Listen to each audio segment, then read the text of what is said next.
Well, good evening, everybody. This is John Craig, and it is good to be back with you on another edition of Walking in Spirit and Truth. Can you believe it's another Tuesday evening here on it's February 17th, 2026, and we are going on a journey. Yes, we sure are. Let me see if I can adjust my seat a little bit more. Got my screen kind of messing up on me behind me, but that's okay. We're good. It is absolutely a wonderful day. We just survived a huge windstorm today. Not as bad as the one from March 14th, 2025 last year, but windy all day, gusts to 60 miles an hour.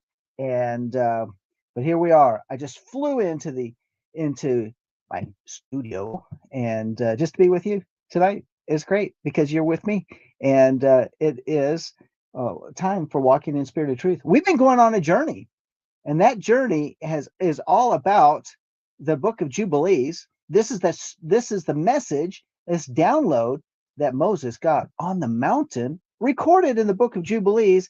And then, of all things, I mean, you say, well, what about the other scriptures? Well, it's running as if it's meshed right in with the other scriptures. When we read through all the different Torah portions, we've gone through. So, well, we've been going through part of this journey of uh, of Avraham lately, and that's why I call it a journey. It's a journey that we're discovering together, and it's not like we're going into this deep theological study of all these different things. But no, we're finding amazing, interesting nuggets, and I hope you enjoy the discovery with me as we look at these different things that we've taken for, well, a lot of us we've taken for granted. Do you and I've mentioned how many times I've talked about this, things that when we were like uh in different phases of our walk with Yeshua, and when we were in the Sunday church and we were in the denominational churches, that type of thing, there are things that our pastors and our teachers would teach us about, and just like, and they would pull it out of the New Testament, and yet we've pulled these things out of, like, in the book of Enoch, like in the book of Giants, like in um, uh, the four Esdras, um, and even Tobit. When we've gone through these books and we've looked at them, it's like, wow, there's amazing things in here that have been part of our life for so long, and yet here it's like a spotlight just pulls it out. It's like, wow, this is really more foundational in some ways, in some aspects, you might say, than what we have in the Brit Hadashah, um, because of the way it lays it out. I just love the foundational things it lays out. We talk about Torah being foundational, and yet here we are in Jubilees, bringing out some different things. Now it's bringing out some perspectives. It's bringing about birth, um, and times and celebration times that are around the feast days, and uh, and some of it is a little bit different than what we've read within Scripture. What I would like to say is that Yahweh has things a in his seasons. And when you look at Jubilees, what is Jubilee about? It's about the Yovel year. It's about 50-year increments. And so when we're going through these, we see these 50-year increments, and it gives its own language of how it defines in the first week, in the fourth month, in the or the fourth year of the first week, or it's talking about the weeks within the Jubilees. The weeks are the 7-year time periods, seven sevens, for a Jubilee. And then it tells you, what day it is within that week that's within that Jubilee. And so if one were actually to sit down there and actually calculate everything out, you'll actually know, if you put it into a calendar calculator, of when these things actually happened and occurred. This is the beauty of the scriptures. But more than just kind of like, okay, there's these timelines. The timelines are great, but the shall I say, the spirit, um, or shall we say the agadah, the inspiration that comes out of this is really totally amazing. So I hope you're enjoying it. So I'm your host tonight, and my name is John Craig, and my wife and I pastor Life of Worship Ministries here in Amarillo, Texas. And we would love for you to join us when we have our Shabbat services. You can join us online at our YouTube channel, which is the Life of Worship Ministries YouTube channel. Just go there and log on with us at noon Central Time for our Torah portion. It's about 2 hours long. We take an hour break, come back with our encounter service at 3 p.m. on Shabbat, and uh, we have a time of praise and worship and ministry, and followed by a second stream. It's one service, but we break it into two streams with a second stream for the message. So and if you're like, oh man, I missed it, well, pick us up on the archive, and you can get it there on the Life of Worship Ministries YouTube channel. And if you go there, you're going to find our entire series of Jubilees and where we've been and where we've come from. You're also going to find our entire series on Four Esdras, on Enoch, on these other extra biblical books, or these apocryphal books, or these uh, pseudepigraphal books, or whatever you want. You think, why were these kept out within scriptures? Well, we've talked about it a lot, but I think they're still worth having in our library because of everything that we have in here. With that's spoken of. It's unfolding for us. It's revealed to us. So, and it's good to see you, Terry, over there in the chat. Glad you're with me. I hope you're feeling better. We've been praying for you, and I got some word from Tammy that she said that they were ministering to you with some things, and that it was helping you. So hope you are. Let me know. Okay, so where we left off last time, we had completed chapter 18 in the book of Jubilees. By the way, if you want, oh, great, you are feeling better. Oh, cool. I'm glad to hear that. Okay, so if you like our content, and you're able to do this, and it's like, well, we appreciate this ministry that Life of Worship is doing, not only just in Amarillo, Texas, but as in our reach throughout the webs, throughout the streams, throughout the nation, into Canada, and to other places around the world. Give us a shout out if you're from different countries, and let us know where you're watching from. You can go to our website. I'm going to put that on there as well. You can go to our website, and it is, oh no, don't do that. I'll just show it. All right, there we go. Okay, so this is that's our website, www.lifeofworshipamarillo.org.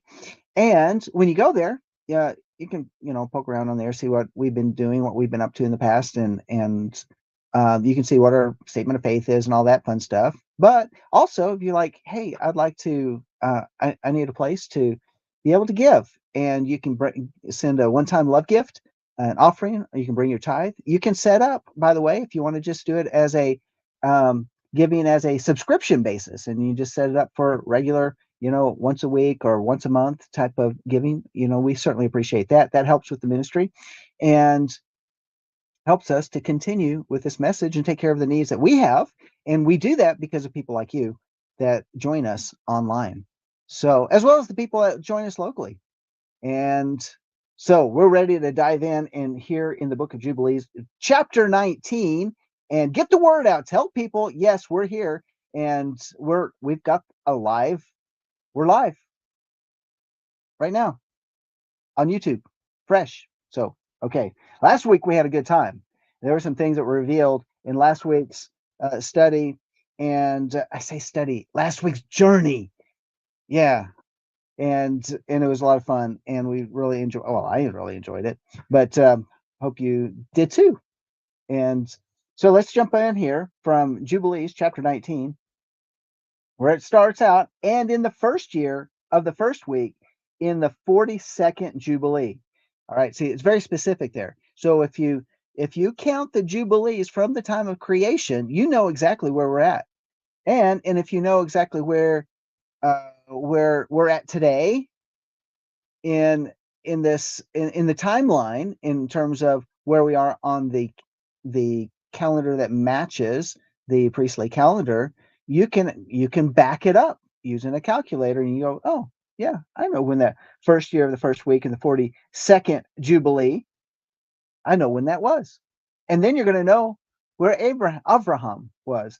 And it starts out going on from there. It says Abraham returned and dwelt opposite Hebron, and that is Kiryat Arva. 2 weeks, 2 weeks of years. 2 weeks of years. So we're talking about 14 years. 2 weeks of years. That's 14 years that he hung out, dwelt opposite Hebron. That's a long time. I remember growing up, we moved every 2 to 3 years because of my dad's job until we moved overseas, and then I was then I was going to say we were over there 8.5 years. No, my parents were in Norway, and we were there as a family for 8 years. Then they left me. They left me behind. So I was there 8.5 years. Not because they didn't love me, it's just because a schooling situation, because where they were moving to. So I stayed with friends, finished off my senior year, and then joined them down in the Ivory Coast. So moving on. And in the first year of the third week, of this Jubilee, so now we're talking like the 15th year, it says, in the third week of this Jubilee, the days of the life of Sarah were accomplished, and she died in Hebron. Okay, now this is very interesting to me, because remember last week what we were talking about, when we were talking about Abraham, and he went to the mountain, Mount Moriah, where he laid his son Isaac down on the altar, bound him, and but didn't have to kill him, because Yahweh provided the lamb, provided the ram caught in the thicket. So we went through that last week, and but when we read the regular scriptures, it talks about and this is what the rabbis say, and talking about, well, Sarah knew when Abraham left with Isaac, and also with Ishmael, and some other his servants went with him on this trip to help them, to make the journey, and that then they were told to stop, and then Abraham and Isaac would go ahead and go uh, the rest of the journey by themselves. That before they started this whole journey, and where Yahweh called Moses to meet him on the mountain, take Isaac your son, Sarah knew what was about to take place, and so she left where she was at, and it says that she died. And we get the impression, and in fact the rabbis teach, that she died of a broken heart, that she would never see Esau again. Well, here in the book of Jubilees, that timeline seems to be messed up a little bit. That in fact, Abraham returned and dwelt opposite Hebron in Kiryat Arva 2 weeks of years, 14 years. And in the first year of the third week of this Jubilee, the days of the life of Sarah were accomplished, and she died in Hebron. So here we are. So isn't that interesting? It talks about that he was with Sarah for another 15 years before she died. But, we have that Torah portion, Kai Sarah, where it says, and Sarah died. And, and, and so we have this impression that she just died right away after, after the sacrifice of the ram on the mountain instead of Isaac. Okay. So, and hey, Tammy, good to see you in there. So let's jump in. Let's go a little bit further. And so she died in Hebron, and Abraham went to mourn over her and bury her. And we tried him to see if his ruach were patient, and he were not indignant in the words of his mouth. And he was found patient in this, and was not disturbed. Okay, so now this is also very interesting to think about, is Abraham was always being tested. Do you ever feel like you're always being tested? I mean, here we are. And it says, Yeah, Tammy, it's a tradition of men. That's right. And here we so anyway, Jubilees gives us a perspective. And so Abraham is getting tested, and verse 4, for impatience of the Ruach, he conversed with the children of Heth, um, to the intent that they should give him a place in which to bury his dead.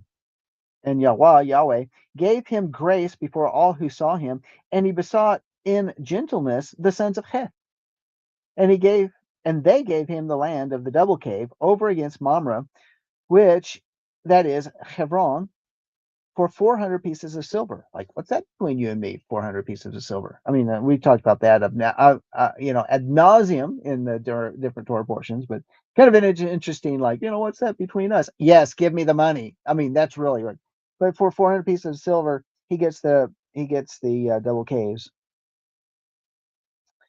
over against Mamre, that is Hebron. Verse 6, and they besought him, saying, we shall give it to you for nothing. But he would not take it from their hands for nothing. And he gave the price of the place, the money in full, and he bowed down before them. Twice. He bowed down before them twice. And after he buried his dead in the double cave, and all the days of the life of Sarah were 127 years. That is 2 jubilees and 4 weeks and 1 year. 4 weeks, remember? Okay. So that's 127 years. This is the 10th trial wherewith Abraham was tried, and he was found faithful, patient in the Ruach. Huh. I love the perspective. So Yahweh is like, if you think about how he's watching over us, and he said, I got a trial coming your way. This is trial number 7. And then you're going to have trial number 8. And then you're going to have trial number 9. And I mean, isn't that what's going on? He's keeping count of the trials to see how well we do. And the fact is that he's very patient. But he wants us to be found faithful and patient in the midst of those trials, patient in the spirit. And because in that what is that scripture? It says, that in patience, we find our endurance, something like that. Someone look it up. Verse 9, and he said not in a single word, and he said not a single word regarding the rumor in the land, how that Elohim had said that he would give it to him and to his seed after him, and he begged a place there to bury his dead. For he was found faithful and was recorded on the tablets, the heavenly tablets, as the friend of Elohim. Yeah. That's where we also have talked about. I always find it very interesting. Abraham was a friend of Yahweh. I mean, that's really quite a description of this relationship that Abraham had with the Most High, that he was, and it was written and recorded on the heavenly tablets that he was a friend of Elohim. There's a song that was sung by a very, very large mega church that I think they even used it as their theme song for a while, and that was, I am a friend of God. It used to be sung in a lot of different, and I've often thought, it's like, is that almost blasphemy? Is that almost blasphemy to have the song, I am a friend of God? Because I think it's a pretty high standard that Abraham set, and then he would be considered and qualified to be a friend of the Most High.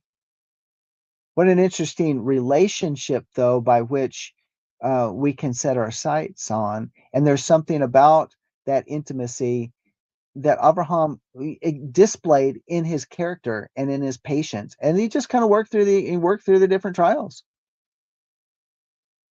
Yeah, right, Tammy. May we all be called a friend of Yehovah. That's exactly right. Yeah, yeah. It's good to see Linda in there. It's good. It's great for you to be joining us this evening. And then, so verse 10, this is chapter 19, verse 10. And in the 4th year thereof, he took a woman for his son Itzhak, and her name was Rivkah. Wait a minute. It's like, did we just jump forward? Did we miss the whole thing, the 10 camels? And I don't know. Let's go on. Let's see what's going on. Did I, or did we just skip forward? And in the fourth year thereof, he took a woman for his son Itzhak. Okay, all right. Now keep in mind we got this timeline going on that Sarah had the days of the life of Sarah were accomplished, and she died in Hebron. Now that was something I didn't want to really miss and skip over, because her days were accomplished. She had fulfilled the purposes for which Yah had called her.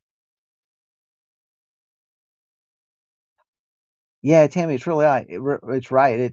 It's only true if He calls us His friend. Yeah, yeah. Hey, Jackie. So great to see you as well this evening. And so she had accomplished. That's another thing. So to be called a friend of Yah, and when the word comes out and says you did it, you fulfilled your purposes. What an amazing thing. So all right. So where did and so it says 2 weeks of years, and in the first year of the third week of this jubilee, the days of the life of Sarah were accomplished, and she died in Hebron. And now it says, and in the fourth year, so we're just talking about the next year thereof, Abraham took a woman for his son Itzhak, and her name was Rivkah, the daughter of Bethuel, the son of Nahor, the brother of Abraham, the sister of Lavan, the daughter of Bethuel, and Bethuel was the son of Milcah. So now we got the lineage. So we know that she's coming from good seeds, but not tainted by her brother Lavan. The scoundrel. Oh, yeah. Okay, right. We're gonna move on. And go on, and it says, who was the so talking about, and Bethuel was the son of Milcah, who was the woman of Nachor, the brother of Abraham. And Abraham took to himself a third woman, and her name was Keturah. Okay, so a lot of times when we're reading through the Torah portion, we're also looking at Abraham, and we're saying, okay, so Sarah died, and he took on another wife, and then it's speculated by the rabbis, and by others, that says, well, his wife Keturah was actually Hagar, and we just have a different name for her, or is it another woman? According to Jubilees, it says he took on a third wife, yeah, a third woman. And we talked about that woman's thing again. Hey, woman. Well, that's not like derogatory, because Sarah was Abraham's woman. I mean, we're reading an English translation of what was in the original language. So Abraham took him to himself a third woman, and her name was Keturah, from among the daughters of his household servants. From among the daughters of his household servants. So she'd been with them for a long time. And it's like, okay, now that my wife is gone, you're number three, because Hagar would be considered his woman because Sarah gave her to him, even though she was removed from the household. Okay. All right, going on. And from among the daughters of the household of his servants, for Hagar had died before Sarah. Where did she die? I mean, we know that she was under the tree out there in the middle of the desert, and she was like, woe is me, and my son is going to die, and what am I going to do? And then the angel of Yahweh shows up and said, "Here's a well. You're not going to die.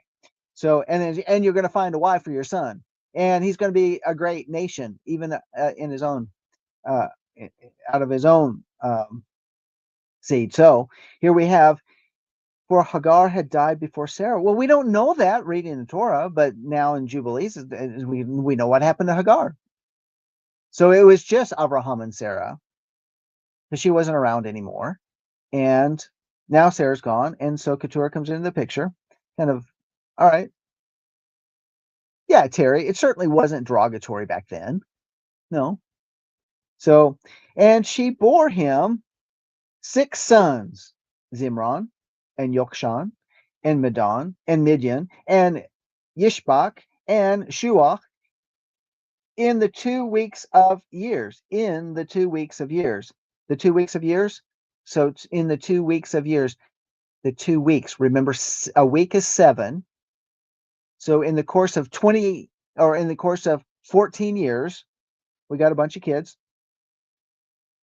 because she's not like having quadruplets or anything. They're going through the natural process of birthing. So it makes sense that the boys would be birthed during that time. And in the 6th week, and it's also kind of interesting too, because if she was one of the servants, like one of the daughters of one of the servants within the household of Abraham, then she would be one who would be fit for him to be, because Abraham would not want to marry down or marry a heathen or anything like that. She would be one who is in alignment in faith. I don't think that's something that at least I've never really discussed when we talk about the Torah portion, Kaisera, Sarai, Sarah, Kaisera. I don't really, I've, we've never just like, who's Keturah? I don't know who Keturah is. And, and we move on from that discussion. And yet, if you actually think about it, Abraham would not marry someone that was not spiritually mature. And of course, being in his household and among the servants of a household, he would be the teacher of them, and that they would be spiritual maturity. I mean, think of all of who uh, um, Abraham's servant. Um, and he went to go get Rivka for his son Itzhak, and you can see that he's a man of faith. Why? Because he is living in the household of Abraham. Maybe could be Keturah, could be the daughter of his servant. So it is very interesting when you kind of think about that. She would certainly be more than a slave. This would be somebody that's very special, that has matured in his household. Kind of interesting. She would be of childbearing age, and here's Abraham, and he's pretty old. Just saying. I mean, he's well into his hundreds. Okay. All right. In our society, it was like, there's no way. There's just no way that would happen. But she was fit for him, and he chose her. And in the 6th week, in the 2nd year thereof, Rivka bore to Yitzhak 2 sons. See, we've skipped a lot of time because we're jumping forward, because we're talking about these time periods. And what's really more important is who's being born. And so, Rivka, she bears 2 sons, Yaakov and Esau. And Yaakov was he was smooth and upright man, and Esau was fierce. Right, Terry, that doesn't matter to y'all. Age does not matter to Yahweh. Yeah, he was probably 130 years or a senior. Certainly a senior. Okay. I know, they call me a senior now. I get senior discounts. Unbelievable. Not that I ask for them, because I don't see myself that way. All right, and so Yaakov was a smooth and upright man. He was chilled. He was chill. Okay, and Esau was fierce, a man of the field, and hairy. It says, and he was hairy. And Yaakov dwelt in tents. And the youths grew, and Yaakov learned to write, but Esau did not learn, for he was a man of the field and a hunter, and he learned war, and all his deeds were fierce. Well, I mean, no wonder that Yaakov would be like very concerned about Esau, meeting him with 400 men, and he would be very concerned because he was a man of war. It's also very interesting too. Yaakov learned to write, and I was listening to something earlier on today, that there's something that happens when we write, as opposed to type. uh, there's something that happens when we write, like write in a journal, write our memories, write things that come to our mind. There's something that's therapeutic about that, but there's something that we learn. There's something about insight. There's something about how our eyes are open, how revelation comes when we use a pen and write. So when we think about Yaakov and you compare him to Esau, Yaakov would in one sense would be heads and tails over Esau because of this educational process, but it was a revelational process because he could write. Now I can't say, did they have, papers and composition books or things to document? Uh I mean, they would have the scrolls and stuff, but Yaakov having the ability to write, I think there's something about this connection, something about the revelation that Yah would give him because of maybe putting things down on paper, parchment, so to speak, or lambskins, or however you'd be writing. But you'd certainly want to put it into use, right? It wouldn't be like on if you don't use it, you lose it. We've heard that. Does Medicare pay that long? Oh, Terry. Oh, Terry. Yah does. Let's just leave it at that. And the youth grew, and Yaakov learned to write, and Esau did not learn, for he was a man of the field and a hunter, and he learned war, and all his deeds were fierce. I mean, yeah, so you would have learned technique and all that sort of thing. You wouldn't want to meet Esau. In fact, we in Jasher talks about Esau hunted Nimrod. Verse 15, and Abraham loved Yaakov, but Yitzhak loved Esau. Wait a minute. It says Abraham loved Yaakov, but Yitzhak loved Esau. And Abraham saw the deeds of Esau, and he knew that in Yaakov should his name and seed be called. And he called Rivkah and gave commandment regarding Yaakov, for he knew that she too loved Yaakov much more than Esau. That scoundrel Esau. All right. And yeah, Jackie, that's very true about writing. It opens your thought processes more. It's something about that. It's very unique. I don't do it enough because I rely on a typewriter, a keyboard, not a typewriter. I don't use typewriter. Talk about old school.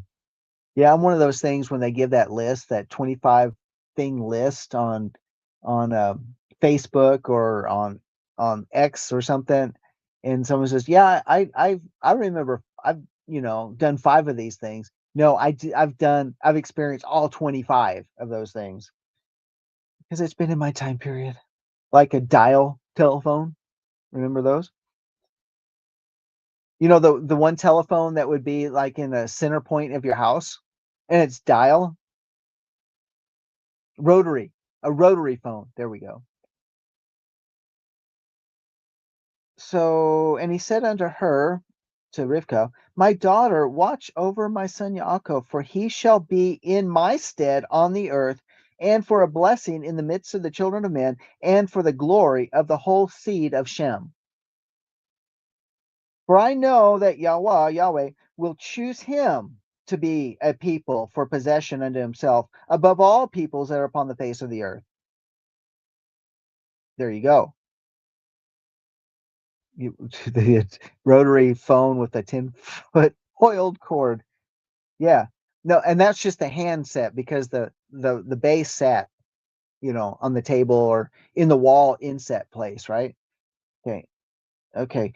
For I know that Yahweh will choose him to be a people for possession and to himself above all the peoples that are upon the face of the earth. And behold, Yitzhak, my son, loves Esau more than Yaakov, but I see that you truly love Yaakov. Add still further to your kindness to him, and let your eyes be upon him in love. For he shall be a blessing unto us on the earth from henceforth unto all generations of the earth. Let your hands be strong, and let your heart rejoice in your son Yaakov, for I have loved him far beyond all my sons. Which is Really cool. What a blessing that is to be that Abraham would say that. One to Rivka because she'd be hiding these things in her heart as mama, but also the fact that he's like, this young man has potential. This I see me in him. Honestly, that's probably what he said. That's what he's thinking. And so we get this, but he also says that very unique thing to Rivka, your hands be strong and let your heart rejoice in your son Yaakov. Okay. One, this is a treasure, but I think he's also hinting at that Rivka, you're going to have to be strong at that right point in time for your son. I think that's something to pause and think about that because we know it was Rivka that said, look, the day of the blessings come. And Esau has been sent out in the field to get some wild game. Now's the time. We got to do it now. Everything, we got to get everything ready, prepared. I'm going to make it up just the way your father likes it. And you're going to be Esau because you're going to get the blessing. That would be a strong woman, right? So here we go. And if a man can number the sand of the sea or the sand of the earth, not the sand of the sea, but the sand of the earth, his seed also shall be numbered. And all the blessings wherewith Yahweh has blessed me and my seed shall belong to Yaakov and his seed always. Whew, wow. Powerful, huh? And in his seed shall my name be blessed, and the name of my fathers Shem and Noah and Enoch, and Mahalalel and Enosh and Sheth and Adam. And these shall serve to lay the foundations of the heaven and to strengthen the earth and to renew all the luminaries which are in the firmament. This is really cool. Honestly, if you think about this, he's invoking the family lineage. And so if he's invoking the family lineage, he's like, this is a really weighty matter. Rivka, you better be paying attention to this. And he called Yaakov before the eyes of Rivka, his mother, and kissed him and blessed him and said, Yaakov, my Yachid, my Yachid. And he says, whom my soul loves. So, Yachid. So we're talking like, my progeny. You might say it that way. Uh, whom my soul loves, may Elohim bless you from above the firmament, and may he give you all the blessings wherewith he blessed Adam and Hanok and Noach and Shem, and all the things of which he told me, and all the things which he promised to give me, may he cause to cleave to you and to your seed forever, according to the days of heaven above the earth. And the Ruachot, the spirit of Mestema, shall not rule over you. Okay, all right. So the spirit of Mestema. Okay, what's he talking about? Remember, we had a little conversation about that last week. Who is this? This is like one of the authorities, those rulers. They're in the second heavens of the fallen ones of the army of Hasatan. And it says, and the spirits of Mastema. You might even say maybe this is another name for Hasatanim as well, or some would use the name Lucifer. Maybe that's another name for it. We've not had that really revealed so much, so it's speculation. But the spirits of Mastema shall not rule over you or your seed to turn you from Yahweh, who is your Elohim from henceforth forever. So he just made a declaration over Yaakov. And I'm going to tell you, this spiritual declaration, I think it was major in helping Jacob to set his course. I mean, he could have given up on everything when he was sent out by Rivka to go find a wife out of her brother's family, and the firstborn son of of Esau, tracks him down and takes the entire dowry. I heard we were talking about that on Shabbat. What the dowry was to be untouched, but it was the bridal price, and it was to be untouched because if something were to happen to the husband, then she would have something to live on. It was a pretty cool social welfare system to take care of a bride in case she lost a husband, because anything can happen in a world that doesn't have all the modern systems and emergencies and rooms and ambulances and whatever uh, to help and technologies to sustain life. Yet all you have to do is trip on a rock, fall out of a tree, uh, and get bit by a serpent, whatever. Your life is done. Here we get this blessing, and Jacob, we know he had nothing to bring when he went to find his wife. But this sets his course. So, yeah. Hey, Bob, great to see you checking in with us this evening. And it says, and may Yahweh Elohim be a father to you, and you the firstborn son, and to the people always. Whoa, whoa. He just called Jacob the firstborn son, not Esau. See, because it's not about who exits the womb first, even though it's typically how we look at it. But shall we say it's he who's spiritually born first? Shall we say that Jacob, was born again, or spiritually born, uh, and therefore it made him the firstborn, as opposed to Esau, who never was born again? Maybe, I don't know. I'm using those terms. Let me use those terms. Okay, don't judge me. Don't get all picky on me with your words and stuff. And why didn't you say this? Why didn't you say? No, just go with me on this, because this is a journey. We're kind of like having a discussion here. And yeah, cool, Bob, that you liked and shared on X. That's so cool. Thank you, Bob. Appreciate that. And make sure everybody give us a thumbs up before you leave tonight, and spread the word. And may Yahweh Elohim be a father to you, and you the firstborn son, and to the people always. Go in peace, my son. And they both went forth together from Abraham. And Rivkah loved Yaakov with all her heart and with all her soul, very much more than Esau. But Yitzhak loved Esau much more than Yaakov. Yeah, Yitzhak. What's up with that? Because he liked the wild game. He did. Because I bet you Esau would come in with some pretty wild stories. I mean, if Yaakov is considered a man of the tents, he's a scholar. Yeah, it's like, what stories do you have today? Well, I learned this, that, and the other. Well, Esau, what did you learn today? Yeah, I went out there and I met a bear, and I took the bear down with my bare hands.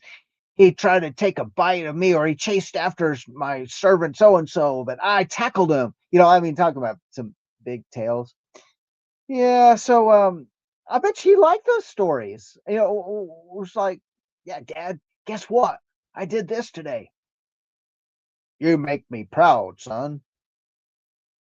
Yeah, whatever. All right, we're in chapter 20 now.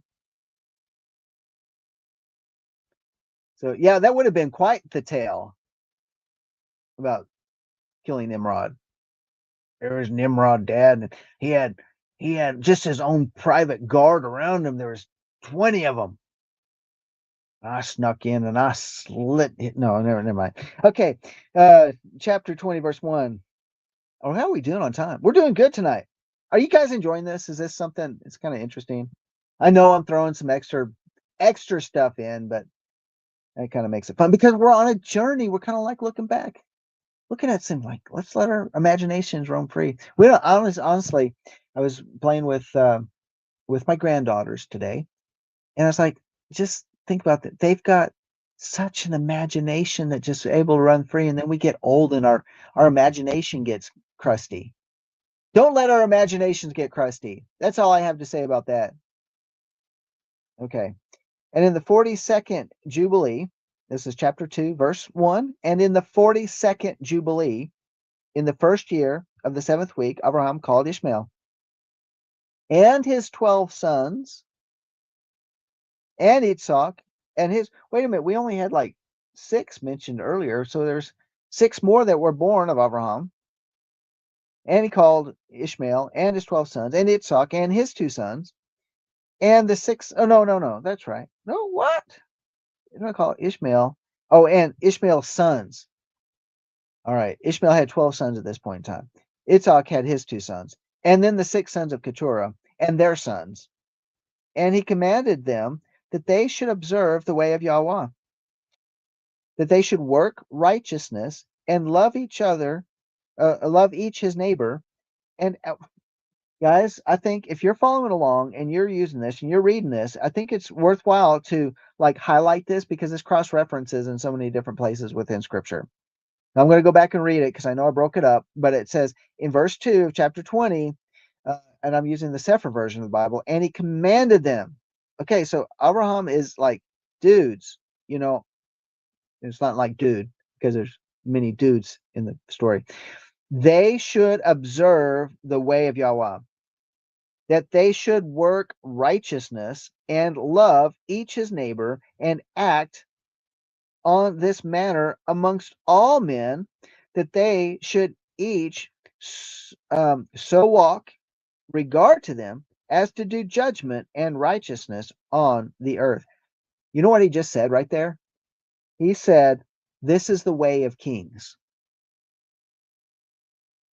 This is the way of kings. And you know, we would say, well, isn't that what Yeshua taught? Yeah, because it's the way of kings. And what are we supposed to be? Are we not kings and priests or a royal priesthood?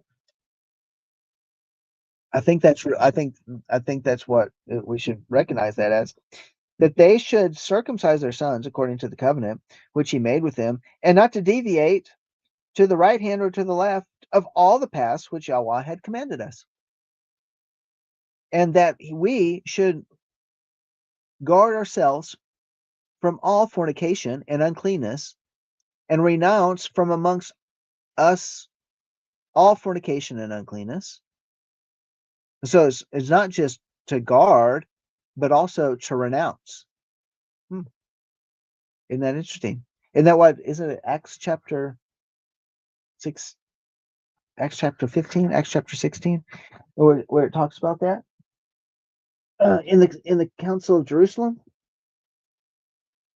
In the Council of Jerusalem.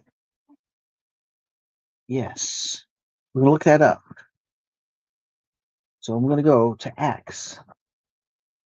Because this is what it's like, well, what do we tell about all these new people coming into the faith? Well, this is what you're going to tell them. Acts chapter 15. And where it says, all right, I'll listen to everybody. This is James talking. Yaakov. Okay, James was the president of the council. He's the leader. He's the head elder. And of course, King Jimmy wanted to put his name into the Bible, so he just took the brother of John, it was James, and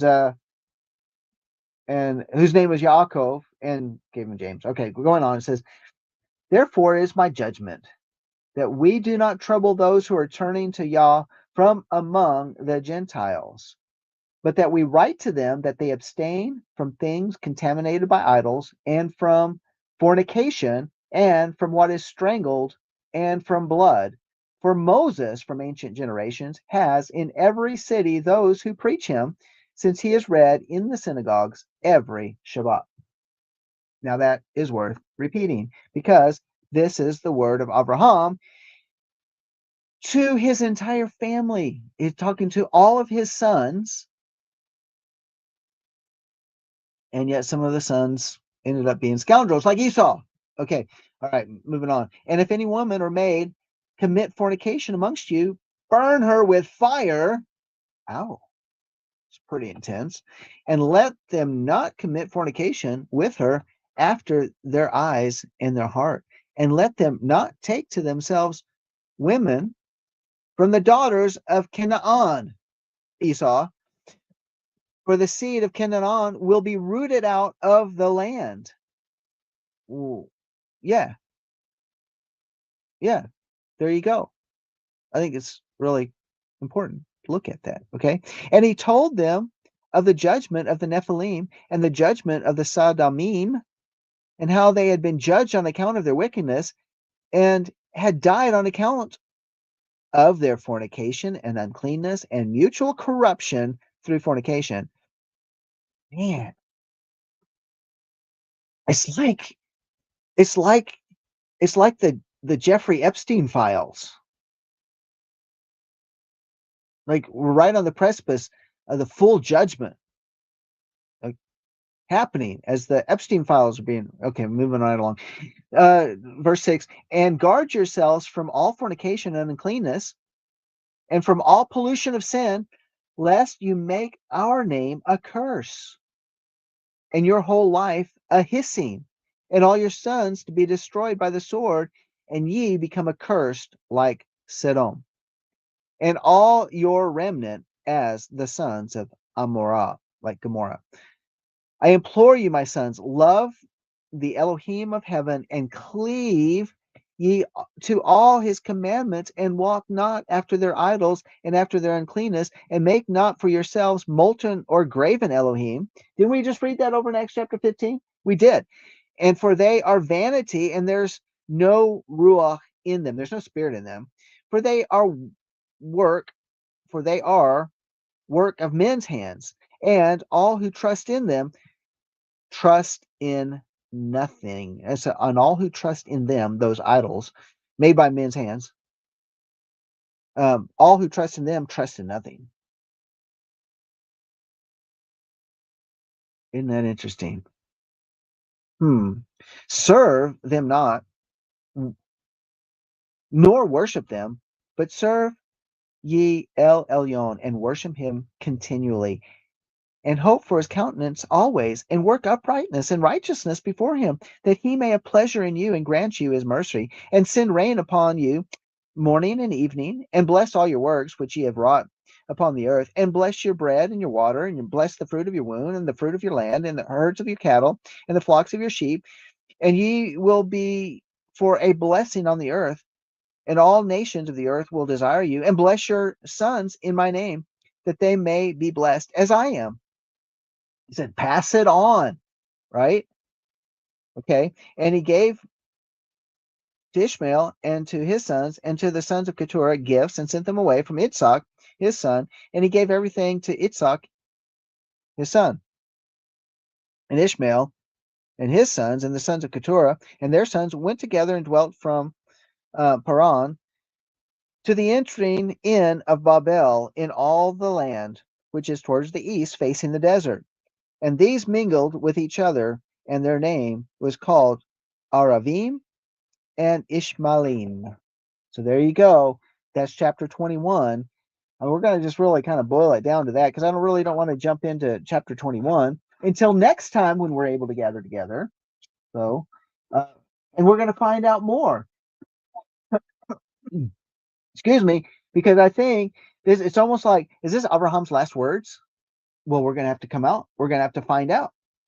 Um, well, actually, it's in chapter 22. So we're going to do 21 and jump into 22 next week. But when he does all this and he sends all of his boys away, all of his sons, it is like his final word to his family, because he needs to separate them from Yitzhak and his family's there. So, well, hey, this has been a great time this evening. I hope you've enjoyed it. Hope you got something out of it. It's been a little bit of a journey, a little bit of fun in between, but I really like to read those blessings there, because when you think about that, those are our blessings, right? I think they are. I think they really fit. Um, that we can really grasp onto. So go back to chapter 21 and read those again to you. So yeah, it is a cliffhanger, Bob, and we're going to get there. All right. Well, thank you for being part of Walking in Spirit and Truth. So until next time, or unless we see you at Shabbat, y'all have a great week and blessings to you. Shalom.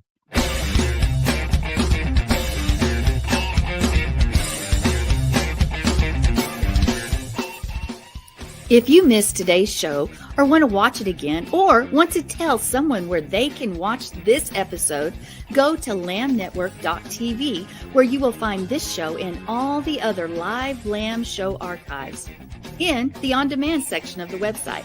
Thank you for watching, and don't forget to tell someone about the Messianic Lamb Network.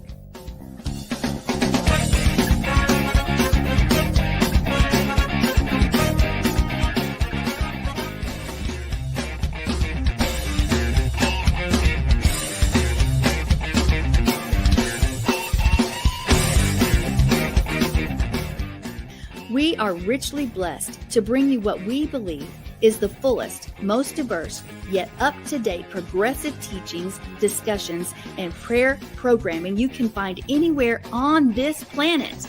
Be sure to take the tour of the lambnetwork.tv website.